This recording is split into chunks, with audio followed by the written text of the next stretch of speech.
Everyone, dream লাইফে সবাইকে অনেক অনেক স্বাগত। আশা করি সবাই ভালো আছেন, সুস্থ আছেন, নিজেদের জীবনে অনেক অনেক মজাতে আছেন।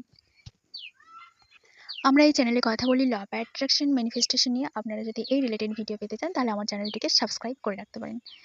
সো আজকে আমরা যে বিষয়টি নিয়ে কথা বলবো, খুব ইজি অ্যান্ড খুব একটা সিম্পল ম্যানিফেস্টেশন টেকনিক নিয়ে।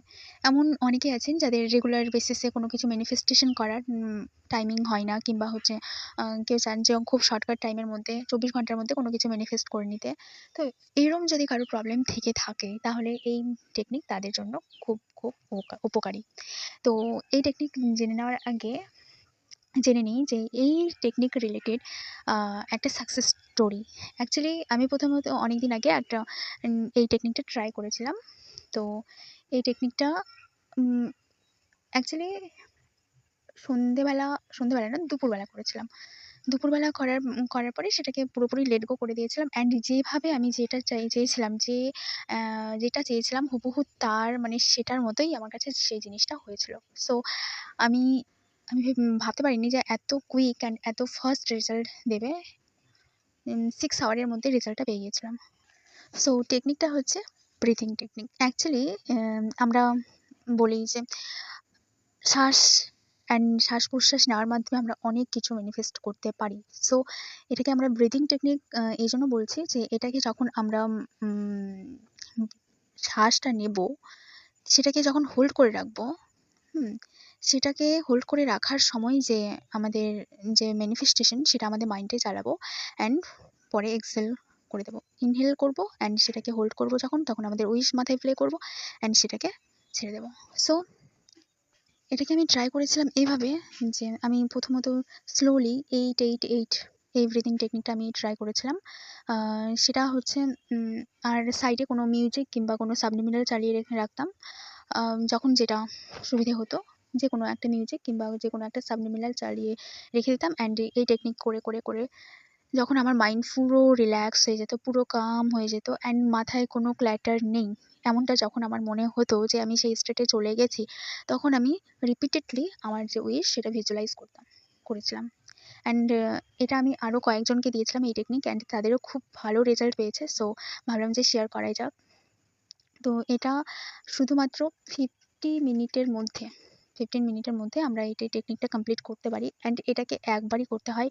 এটা করার মাত্র 24 আওয়ার্সের মধ্যে, ম্যাক্সিমাম 48 আওয়ার্সের মধ্যে, 24 আওয়ার্স কিংবা 48 আওয়ার্সের মধ্যে রেজাল্ট কিন্তু আমরা পেয়ে যাবো। হ্যাঁ, কিছু কিছু জিনিসের অবশ্যই টাইমিং থাকে যে এই টাইম লাইনের মধ্যে হবে। যেমন আমরা কোনো এক্সাম রিলেটেড কোনো রেজাল্ট চাই, সেটা সাপোজ এক্সামটা হয়নি, এক্সাম হবে, তারপরে তো আমাদের রেজাল্ট পাবো, তাই না? তো সেটা একটা টাইম লাইন থাকে। বাদবাকি যেগুলোর আমাদের মনে হয় 24 আওয়ার্সের মধ্যে পসিবল,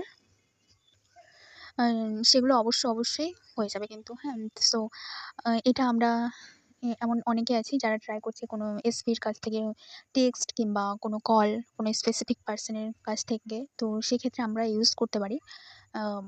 এটা খুব ভালো একটা টেকনিক। আর হ্যাঁ, অবশ্যই দিনে যারা ম্যানিফেস্টেশন লাইনে নতুন এসছো, তাদেরকে অবশ্যই বলবো যে তারা প্রতিদিন একটা করে কিংবা 2 থেকে 3টে করে সাকসেস স্টোরি অবশ্যই দেখো। কেন কি, এটা মাইন্ডফুলনেস থাকাটা আমাদের কিন্তু খুব দরকার। বিলিভ, আমরা যখনই এই দিকে আসবো, ল অফ অ্যাট্রাকশন এর দুনিয়ায় আসবো, আমাদের কিন্তু বিলিভটা সবচেয়ে বেশি প্রয়োজন। বিলিভ যদি না থাকে কোনো কিছু আমাদের কাজ করবে না। সবকিছু এনার্জি।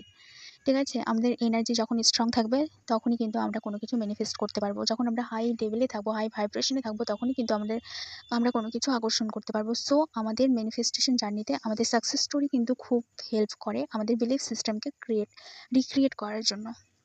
তো আমাদের সাকসেস স্টোরি শুনলে আমাদের খুব কাজে দেয়। প্লাস আমরা মাইন্ডফুলনেস কতটা থাকছি, কিংবা এরমটা যে জিনিসের ওপর আমরা করলাম, যে জিনিসটার ওপর আমরা ম্যানিফেস্টেশন করলাম, ব্রিথিং টেকনিকের মাধ্যমে যে করলাম, এই টেকনিকের মাধ্যমে করলাম, কিন্তু ব্যাপারটা হচ্ছে যে এই রিলেটেড আমাদের মাথায় অন্য কিছু নেগেটিভ বিলিফ আছে। তো সেক্ষেত্রে কিন্তু এটা কাজ করবে না। তখন কিন্তু আমাদের এটা লেট হতে পারে। ঠিক আছে? তো এদিক থেকে আমাদের নজর রাখতে হবে যে রিলেটেড আমরা করছি সেটা রিলেটেড আমাদের মাথায় কোনো নেগেটিভ থিঙ্কিং নেই তো? তো সেটা রাখা যাবে না। আর প্লাস মাইন্ডফুলনেস থাকাটা খুবই দরকার। আর যেই জিনিসটার প্রতি আমরা করছি সেটা বিলিভ থাকাটা, হাজার অপোজিট সার্কামটেন্স হোক না কেন, যে রকম পরিস্থিতি থাকুক না কেন, ডাজ নট ম্যাটার। আমরা কি ভাবছি, আমরা কি থিঙ্কিং করছি, আমরা কি চাইছি, that is the point. Okay, so অন্য কিছু কোনো কিছু ম্যাটার করে না। আর এখানে ম্যাজিক বলে কিছু হয় না, ম্যাজিক বলে কিছু না, শুধুমাত্র এখানে যেটা কাজ করে সেটা হচ্ছে আমাদের এনার্জি কাজ। ঠিক আছে, আমরা যতটা আমাদের নিজেদের এনার্জিকে স্ট্রং করব, যতটা বিলিভ আমাদের মধ্যে থাকবে, ততটাই কিন্তু আমরা এই ফিল্ডে কাজ করতে পারবো। ঠিক আছে, তো nothing impossible, everything is possible. আর যখন আমরা এই টেকনিকটা, যেই টেকনিকটা আমি করেছিলাম স্পেশালি, কিংবা আমি যাদের দিয়েছিলাম তাদের ক্ষেত্রে যেরমটা করে কাজ করেছে, যখন আমরা এই টেকনিকটা করব, যখন আমরা পুরোপুরি মাইন্ডফুলনেস থাকবো, ডিটাচ থাকবো আমাদের উইশ থেকে, তখন কিন্তু অটোমেটিক্যালি সেই জিনিসগুলো আমাদের ফেভারে কাজ করবে। অ্যান্ড যে মানুষগুলো আমাদের চারপাশের যে মানুষগুলো থাকে, তাদেরও কিন্তু সেখানে কোনো তারাও সেই রকমই কাজ করতে থাকে। ঠিক আছে, সেখানে পুরোটাই আমাদের এনার্জির কামাল হয় অ্যাকচুয়ালি। সেখানে অন্য কারো ফ্রি উইল থাকে না। সেখানে আমরা যেরকমটা চেয়েছি সেটা যখন আমরা একবার ইউনিভার্সে দিয়ে দেবো, তো ভাবতে হবে সেটা হবে। সেখানে কোনো কারো ফ্রি উইল নেই, তো সেটা আমাদের 3D-তে আসবেই।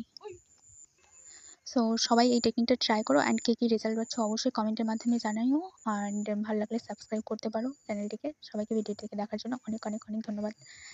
Thank you.